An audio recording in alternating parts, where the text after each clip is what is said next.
Assalamualaikum ya jamaah. Assalamualaikum. Salamu, salamu, salamu.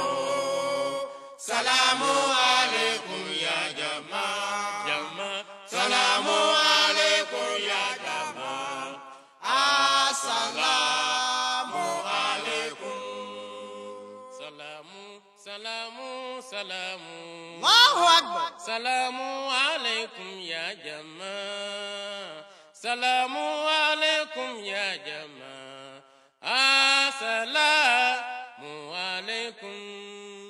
Assalamualaikum warahmatullahi wabarakatuh, Sobat Islamku Keren dimanapun berada.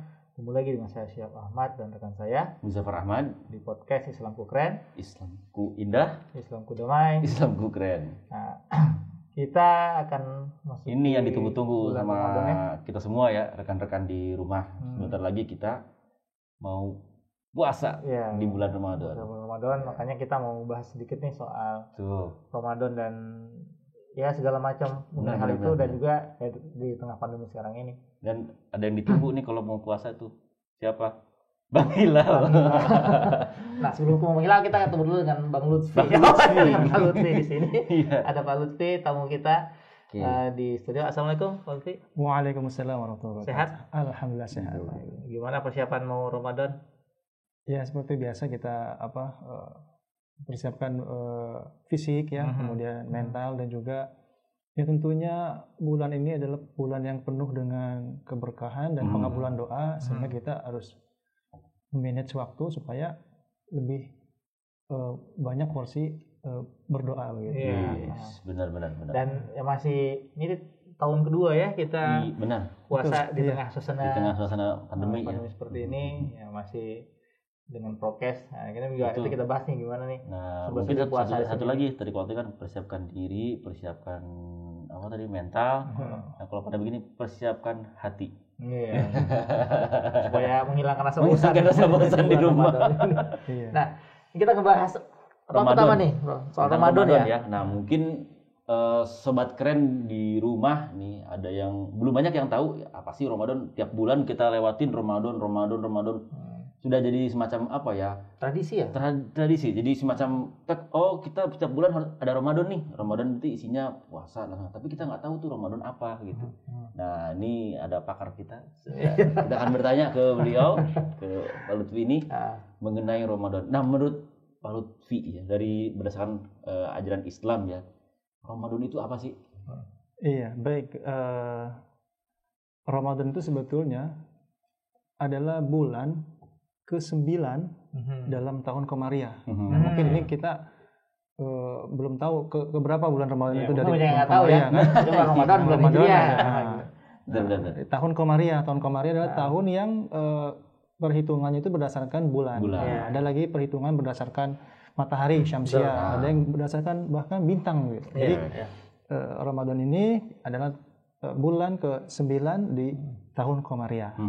Nah, sebetulnya kata Ramadan ini diambil dari beberapa kata atau dari asal kata ya. Nah, dan itu punya memiliki berbagai penjelasan. Nah, diantaranya itu dari tafsir Ibnu Katsir, di sana dikatakan bahwa ini kata Ramadan itu diambil dari kata ar-ramdo. Ya, artinya adalah kondisi yang sangat panas. Ini kata kuncinya panas ya.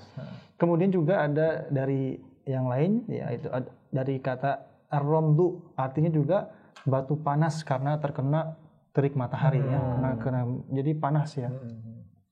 Nah, kemudian juga ada artinya ar-ramid ya. Ramid itu artinya hujan awan yang turun setelah musim panas. Jadi kata kuncinya adalah panas ya. Itu ya. Dan sebagai penanda maksudnya musim gugur. Sehingga hilanglah dan lunturlah semua panas selama ini. Nah, masih ada lagi sebetulnya. Nah, sedikit saya tambahkan juga ada yang mengartikan bahwa karena ibadah di bulan Ramadan itu menimbulkan di dalam hati kita ya kehangatan cinta kepada Khalik, kepada Tuhan dan kepada sesama manusia. Nah, itu kehangatan hati kita hubungan dengan Allah Subhanahu wa taala juga kepada sesama manusia. Nah, terlepas dari pengertian yang tadi disebutkan itu ada bisa kita ambil satu saja, itu adalah gugur dan luntur tadi ya, ada ya. Jadi artinya dengan melalui bulan Ramadan maka dosa para hamba yang memohon ampun kepada Allah Subhanahu wa taala itu bisa gugur. Nah, itulah yang diharapkan di bulan Ramadan gitu, Pak. Ini sebagaimana dalam hadis juga dijelaskan kan, ada itu ya, kalau siapa yang berpuasa di bulan suci Ramadan maka dosa-dosanya akan diampuni oleh Allah Subhanahu wa taala. Itu cocok sekali. Nah, saya juga pernah dengar Ramadan ini kan bisa berarti juga dua panas, dua macam panas. Maksudnya ya panas secara rohani maupun secara jasmani gitu ya. Cuman gini, kan ya. Jadi panasannya dalam bentuk kebaikan ya. Betul. Kalau dalam bulan puasa orang yang jadi panasan, nah itu sudah tidak masuk dalam kategori panas dan diartikan sebagai Ramadan. Iya, justru maksud yang pernah ya kita tahu ya, panas itu bagaimana kita membakar itu ya Pak ya. Membakar ya, kalau di sisi rohani ya membakar pertama ya kecintaan kita kepada Allah Ta'ala, juga membakar dosa-dosa kita sehingga berguguran. Dan secara jasmani pun kalau menurut ahli medis ya, panasnya ini juga bisa membakar zat-zat yang tidak baik gitu di dalam tubuh gitu. Oke. Nah, sekarang ini Sobat Keren, tadi kita bahas mengenai Ramadannya ya, Ramadan. Nah, di dalam Ramadan itu kita semua sudah paham, sudah ngerti dari kecil kita udah tahu Ramadan itu pasti identiknya dengan puasa. Nah, apa aja sih tujuan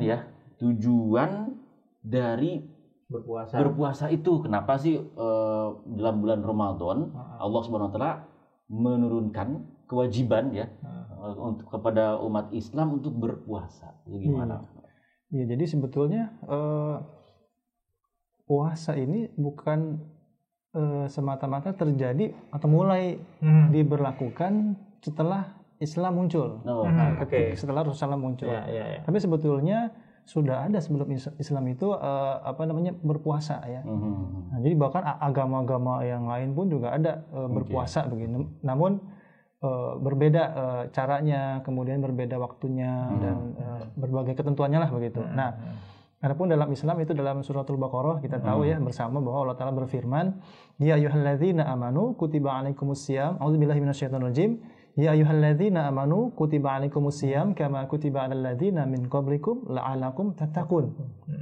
Nah, jadi di sini kita mengetahui bahwa Allah Ta'ala mewajibkan puasa di bulan Ramadan kepada kita semua. Sekaligus masih di ayat yang sama, di akhir ayat ini diberitahu goalnya apa dari puasa Ramadan ini. Tujuannya apa? Yakni la'alakum tattaqun, supaya kalian meraih ketakwaan, perbaikan diri, kemudian juga menjadi insan yang lebih baik daripada sebelumnya begitu. Ya, bertakwa ini kan banyak pengertiannya ya. Maknanya itu lumayan luas. Kadang-kadang orang mengatakan supaya jadi orang bertakwa ya, tapi nggak paham itu maksud dan makna dari takwa sendiri apa gitu. Iya. Ya, kita sering ya mendengarkan marilah kita bertakwa. Marilah orang bertakwa. Apa sih kata takwa itu sendiri gitu ya? Gitu kan. Ya, jadi kata takwa itu antara lain sebetulnya artinya takut ya. Jadi bertakwa kepada Allah Ta'ala artinya takut kepada Allah Subhanahu wa taala. Nah, apa tujuan dari takut kepada Allah Subhanahu wa taala? Ya, tujuannya supaya manusia itu menghindari dosa-dosa atau hal-hal yang tidak disukai oleh Allah Subhanahu wa taala begitu ya. Nah, di sini ada perbedaan Pak Syihab dan Pak Muzaffar antara takut seseorang kepada Tuhan dengan takut kepada binatang buas. Nah, apa perbedaannya? Nah, perbedaannya kalau manusia takut kepada binatang buas, dia tentu mendekat atau menjauh, Pak. Kabur ya. Menjauh kan? Kabur kan? Pas lagi lewat ada anjing galak kabur ya. Nggak mungkin mendekat. Kalau mendekat apa yang terjadi gitu kan? Nah, tapi kalau takut kepada Allah Ta'ala sebaliknya. Semakin orang takut kepada Allah Ta'ala justru dia semakin ingin mendekat. Kenapa? Karena semua keselamatan, keberkahan, kekuatan ada pada Allah Subhanahu wa taala. Dialah yang bisa menguatkan seorang hamba ini gitu ya.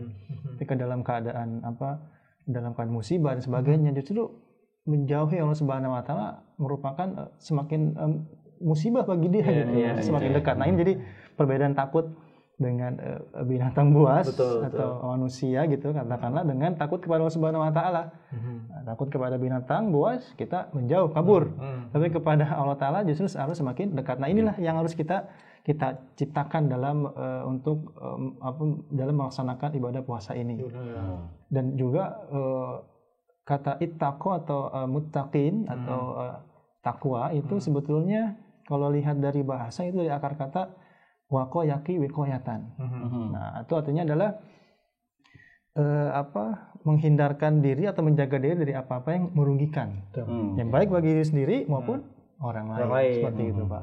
Ya, menariknya kalau melihat yang tadi disampaikan Pak Lutfi ya, artinya kalau tadi dengan binatang buas, sumber bahayanya itu justru di binatang buas itu sendiri ya kan. Nah, makanya kabur. Tapi kalau dengan urusan Allah Ta'ala, justru Allah Ta'ala sebagai subjek ini menjadi sumber keselamatannya, sumber bahayanya gitu. Semua orang pun tahu, para pendosa pun tahu kalau dia sudah merasa kotor sebagainya kan, baru dia ingin ke tempat yang paling selamat. Kepada siapa? Kepada Allah Subhanahu wa taala. Jadi kalau ada orang yang bilang saya takut sama Allah Taala kemudian dia menjauh, berarti dia sebenarnya bukan takut sama Allah Taala. Dia justru dalam tanda kutip dia tidak takut sama Allah Taala yang begitu.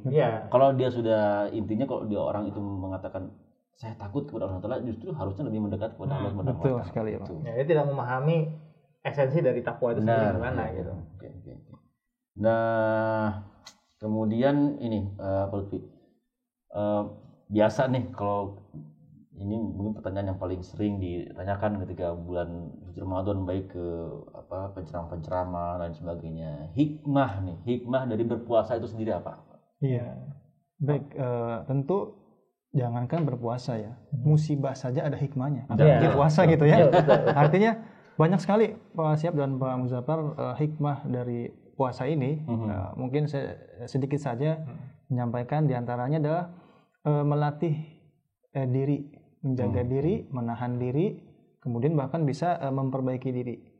Nah, melatih di sini kita bisa lihat dari larangan yang ditetapkan ketika seorang muslim berpuasa. Yang ini dilarang makan, dilarang minum, dan bagi yang sudah bersuami atau beristri dilarang berhubungan suami istri sejak fajar hingga maghrib. Gitu kan. Nah, ketiga hal ini sebetulnya kan hal-hal yang jaiz atau yang boleh dilakukan, gitu. Bukan hal yang haram, bukan yang haram gitu ya. Tetapi di bulan puasa hal yang jaiz ini, yang dibolehkan ini, itu kita tahan, kita tidak melakukannya dengan harapan kita ketika sudah terbiasa menahan hal-hal yang jaiz, menghindari diri dari hal yang jaiz, maka hal-hal yang haram itu dengan mudahnya kita bisa meninggalkan. Nah, itu melatih diri gitu ya, demikian. Kemudian juga ya lebih sabar ya, karena memang terkadang ya Pak Muzaffar ketika puasa juga ketika dipancing ini tuh emang panas ya.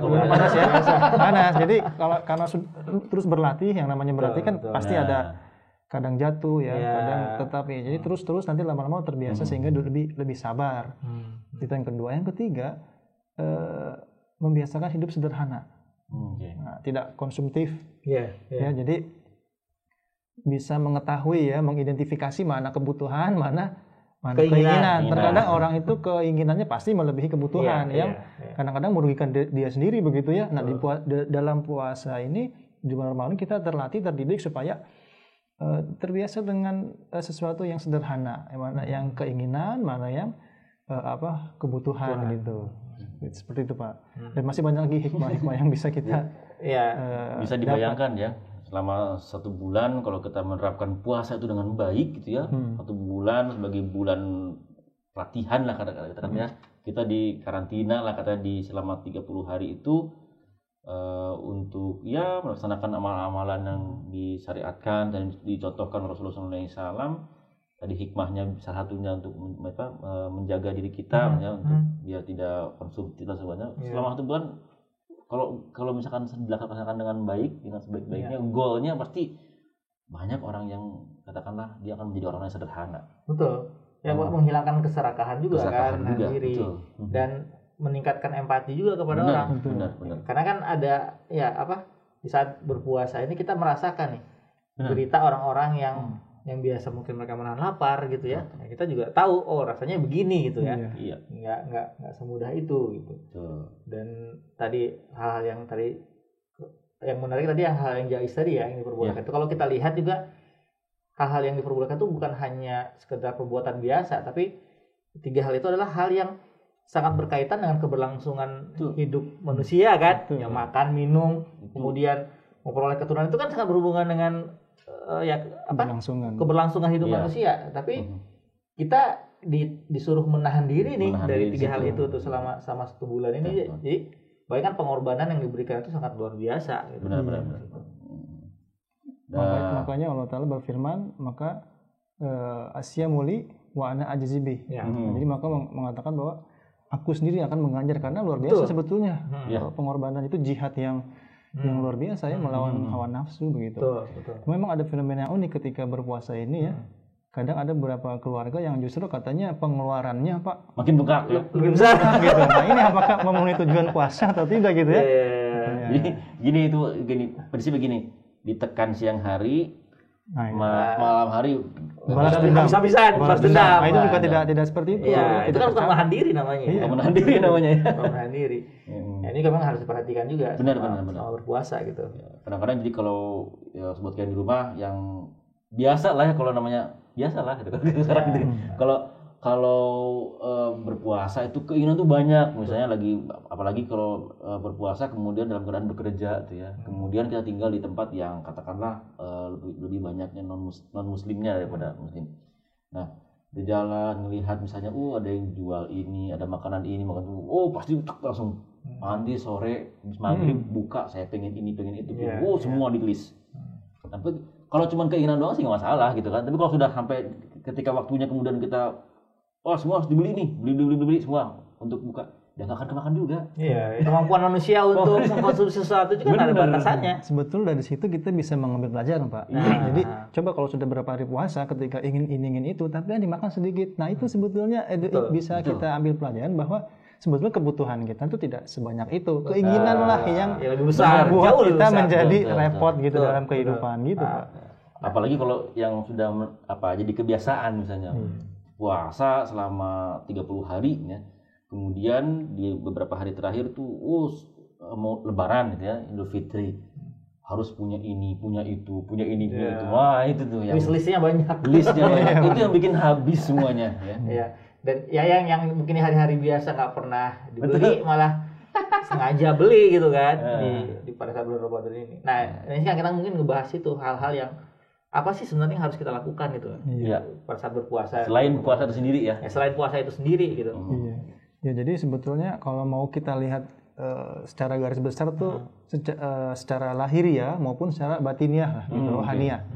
Secara lahiriah tadi tidak makan, minum ya dan sebagainya. Tetapi secara batiniah ini yang penting justru. Karena kalau ini tidak dilakukan, diusahakan, kita tidak berusaha keras untuk hal ini, maka puasanya kita hanya sebatas menahan haus dan lapar. Tidak meraih tadi goal yang tadi di awal dikatakan la'alakum tattaqun, meraih ketakwaan. Hanya itu ada hadis dari Nabi juga mengatakan tidaklah sangat rugilah orang yang hanya Ramadan berlalu dia hanya sebatas menahan lapar dan haus saja gitu. Tapi tidak mendapatkan maghfirah dari Allah Subhanahu wa taala. Nah, jadi secara batiniah ini yang penting. Seperti misalnya kita menahan tadi amarah ya, tidak mudah, yang biasanya tersinggung gitu ya, mudah tersinggung atau kalau bahasa Sundanya pundungan gitu ya.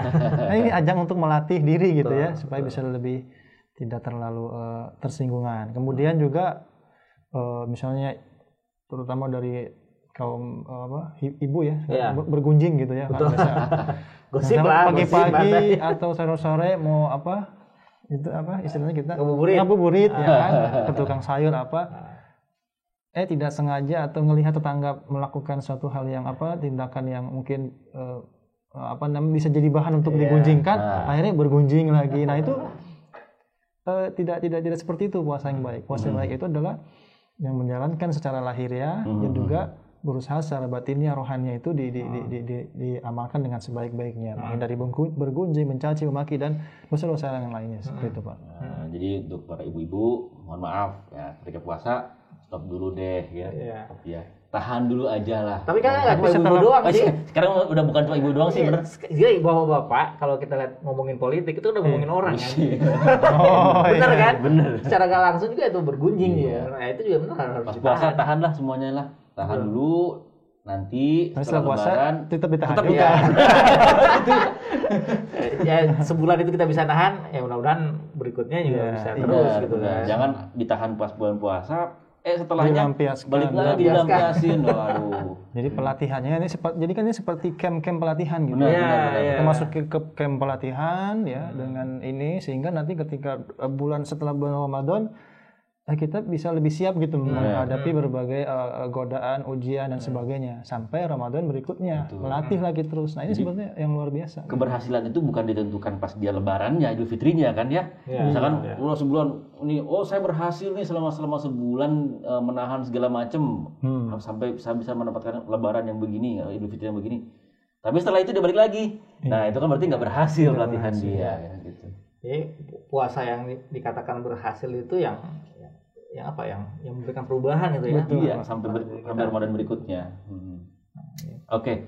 Nah, mungkin ini nih yang kita rasakan nih, sudah 2 tahun inilah kita merasakan nih. Puasa dalam keadaan yang seperti ini ya, dalam masa pandemi seperti ini. Nah, menurut Pak Lutfi sendiri nih ya, mungkin dari tahun yang lalu banyak pengalaman juga ya, banyak orang yang mengeluh ketika pandemi, aduh begini gitu kan, pandemi apalagi ada terjadi pembatasan misalnya ya, tidak boleh ini, tidak boleh itu. Nah, apakah pandemi ini yang kita rasakan ini itu mengganggu atau menghalangi seseorang untuk berpuasa atau gimana? Atau ada perbedaan nggak gitu? Iya, jadi kalau ditanya apakah menghalangi, sebetulnya tidak menghalangi ya, karena kita sudah pengalaman juga puasa yang lalu dan juga di dalam syariat juga dijelaskan kalau ada orang yang sakit gitu kan, maka kita tidak wajib berpuasa, sehingga harus mengganti di hari-hari yang lainnya. Begitu juga dengan masa pandemik ini, ketika ada di antara kita yang positif COVID-19 dengan gejala-gejalanya demam, kemudian hilangnya indera perasa dan sebagainya, maka ya kita tidak wajib berpuasa. Dengan kata lain, mengganti hari-hari itu dengan hari lain setelah bulan Ramadan atau bulan puasa ini. Nah, jadi sekali lagi tidak menghalangi kita untuk berpuasa. Justru sebetulnya kalau kita mau lihat dari sisi lain, perspektif lain, yang kita alami saat pandemi ini kan lebih banyak menyendiri ya, sampai saking banyaknya jenuh gitu ya. Nah, namun kita tetap bagaimana cara bisa menyeimbangkan diri dalam banyak sendirinya, tidak bertemu dengan orang ya, dengan misalnya olahraga jalan atau lari, jogging gitu ya, tapi tidak olahraga yang kerumunan lah gitu. Masih bisa sebetulnya. Nah, dari sini sebetulnya membuat seperti mendukung kondisi orang berpuasa, karena berpuasa itu kan lebih cenderung dia menyendiri gitu ya, lebih kepada diri sendiri yang selama ini kita banyak ketemu orang, kadang-kadang memikirkan orang banyak, sehingga mau tidak mau dia harus berhadapan dengan diri sendiri. Sudah sampai di mana dia gitu ya. Jadi sisi lain juga pandemi bukan mendukung ya, katakanlah membuat suasana puasa ini lebih membuat lebih personal, lebih menyendiri. Nah, kalau sudah menyendiri, maka dia pasti harusnya sih merenung ya kepada Allah Subhanahu wa Ta'ala, sudah sejauh mana kita hidup di dunia ini, kenapa kita ada di dunia ini. Itu saya juga dari dulu ya sering berpikir gitu, kenapa saya ada di sini, apa tujuan saya hidup di sini, kemudian besok bagaimana, dan kalau saya sudah sakaratul maut kan akan dikuburkan di bumi, di kuburan, dan nanti bagaimana. Nah, kalau kita mengingat ini jadi takut kan. Nah, akhirnya apa tadi, takut kembali kepada Allah Subhanahu wa Ta'ala. Jadi hikmah juga ini pandemi kita ambil adalah supaya kita lebih fokus kepada lebih memberi waktu kepada diri kita sendiri dan kepada Allah Subhanahu wa Ta'ala begitu, Pak. Iya, jadi kita jangan hanya berpikir dari satu pandangan saja ya. Pandemi mungkin benar kalau kita lihatnya dari pandangan duniawi ya, apalagi dengan kebiasaan-kebiasaan yang sudah ada di kita nih di Indonesia, puasa ya, anak-anak biasanya ya, anak muda nongkrong, ngabuburit, kemudian rame tarawih bareng gimana gitu misalkan ya, keluar gitu kan, apalagi habis subuh ada Jalan-jalan kemana, pawai, atau malam gitu ya, atau ngabuburit tadi nunggu maghrib sebenarnya. Kalau kita lihat dari pandangan dunia seperti itu, kok sekarang tuh kayaknya puasa jadi nggak kurang berarti kayak itu kalau pandangannya seperti itu ya, pandangan jadi berat banget. Padahal kalau kita pikirkan tadi yang sisi yang lain ya, dari sisi yang lain ya itu kita lebih dipermudah. Yang tadinya kita misalkan disuruh menjaga hati ya, untuk misalkan tidak bergosip. Kalau nggak ketemu orang mau gosip apa kita? Betul. Gitu ya. Gitu. Dan juga kondisi ininya kalau hari-hari biasa kan, salah satu mungkin yang banyak orang bisa batal puasa itu karena kerjaan yang berat, kemacetan. Sekarang kan kalau masih WFH, anak-anak juga belajar di rumah kan lebih memudahkan ya. Memudahkan lebih banyak seperti yang tadi di awal kita diskusikan bahwa persiapan untuk porsi waktu untuk beribadah, berdoa itu biasanya lebih banyak. Kalau kita WFH kan hanya di sini saja. Dan ke fisik kita juga nggak terlalu terkuras gitu untuk masalah puasanya itu tadi. Yang jangan dipikirkan tuh porsi untuk tidur. Nah itu jangan ya. Walaupun tidur itu ibadah, setiap puasa salah satu bagian ya dari puasa. Tapi juga jadi alasan karena pandemi, tidak boleh kemana-mana. Tidur dari pagi kan ibadah, sampai sore. Tidur aja deh gitu. Itu juga salah. Dan juga gini. Waktu kita berpuasa bersama keluarga juga lebih intens ya, lebih intim gitu pada saat-saat seperti ini. Dan gini saya melihat ini semacam inilah kalau yang dia mungkin ya ada yang pernah melaksanakan itikaf ya. Kalau itikaf kan kita di masjid juga sendirian 10 hari gitu ya. Ya anggaplah ini kita kayak miniatur itikafnya lah ya. Itikafnya kita di rumah ya. Tapi 30 hari misalnya kan, nggak kemana-mana. Ya apa yang biasa dilakukan oleh Rasulullah pada saat itikaf itu kan bisa kita terapkan. Kita bisa sholat hajat, kita bisa melaksanakan ibadah-ibadah yang lain, membaca Al-Quran lebih banyak gitu kan. Dan ya bisa terlihat lebih intim gitu untuk melaksanakan ibadah kita kepada Allah Ta'ala gitu dalam suasana seperti ini. Mungkin satu nih Pak Lutfi yang jadi pertanyaan dari tahun kemarin yang jadi pertanyaan. Nah masalah ini tadi masalah puasanya kita lebih sedikit misalkan lari sedikit tapi masih dalam bentuk dalam hal puasa. Yang jadi pertanyaan ketika pandemi datang itu kan kita puasa itu harus ada sholat tarawih. Nah kebiasaan kita sholat tarawih harus di masjid ramai-ramai, makanya kan banyak orang pas hari-hari biasa nggak pernah ke masjid, giliran puasa tarawih rame gitu kan ke masjid. Kan pandemi kita mau ibadah nih gimana kok nggak boleh ke masjid? Nah itu gimana tuh? Iya, jadi kalau begitu kita ikut anjuran pemerintahan bagaimana pemerintah menganjurkan mengatur ya bagaimana kita sholat tarawih, kan tidak dilarang, sholat tarawih masih bisa kita lakukan.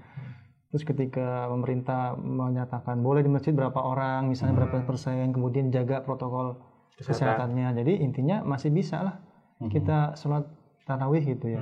Bukan satu hal yang mewajibkan ya. Bukan satu hal yang harusnya kita menjadi sedih ya, karena tetap yang terpenting kita bisa beribadah kepada Allah Subhanahu wa Ta'ala gitu kan, dimanapun. Bahkan kalau melihat orang-orang orang-orang suci gitu ya, sufi gitu, mereka bahkan menyendiri tidak ketemu orang, bisa hidup mereka itu. Benar. Karena memang mereka adalah orang-orang yang sudah mengetahui membedakan mana kebutuhan, mana keinginan. Kalau keinginan itu kan biasanya terkait dengan ada euforianya, apanya, sebagainya. Nah, ini kita dilatih untuk bisa mengidentifikasi, mengendalikan. Bukan berarti Muslim itu tidak boleh bahagia, senang, bukan. Tapi kita lebih melihat keadaan, mengukur keadaan dan kondisi kita, dan bagaimana supaya kita bisa menjadi orang yang selalu tetap semangat gitu Pak, tidak putus asa. Gitu. Dan secara ini juga kalau saya lihat misalnya secara hukum, maksudnya toh yang sholat fardu saja, yang paling hukumnya paling wajib gitu ya, itu bisa gitu ya kita untuk misalnya dilaksanakan kalau dalam kondisi seperti ini dia di rumah bersama keluarga, ya bagi tarawih yang hukumnya di bawah itu kan gitu. Betul.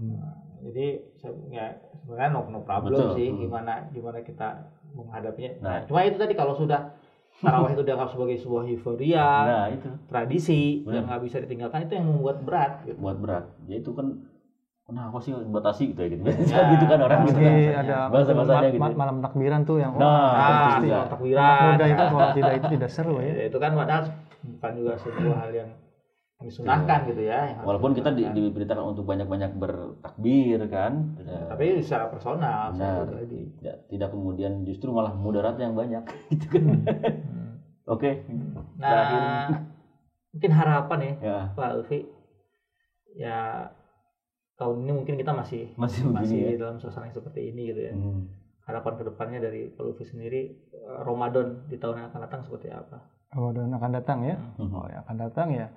Mudah-mudahan kita bisa melalui Ramadan ini dengan sebaik-baiknya dan menjaga kualitas kebaikan yang kita sudah dapatkan di bulan Ramadan ini sampai Ramadan mendatang. Kemudian juga yang mudah-mudahan ini pasti harapan kita semua orang ya.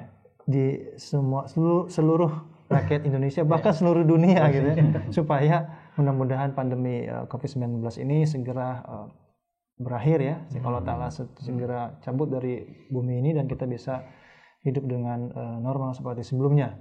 Dan tentunya mudah-mudahan pandemi ini juga menjadi pelajaran bagi kita semua umat manusia supaya kembali kepada Allah Subhanahu wa taala begitu ya. Secara berjamaah, secara banyak gitu ya, secara komunal gitu. Begitu Pak mungkin dari saya, Pak.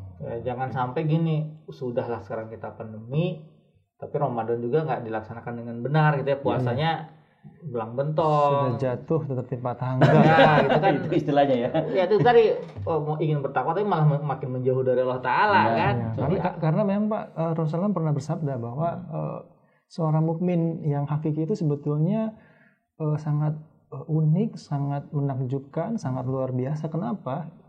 Karena ketika dia ditimpa musibah, dia bersabar. Ketika dia mendapatkan kesenangan, dia bersyukur.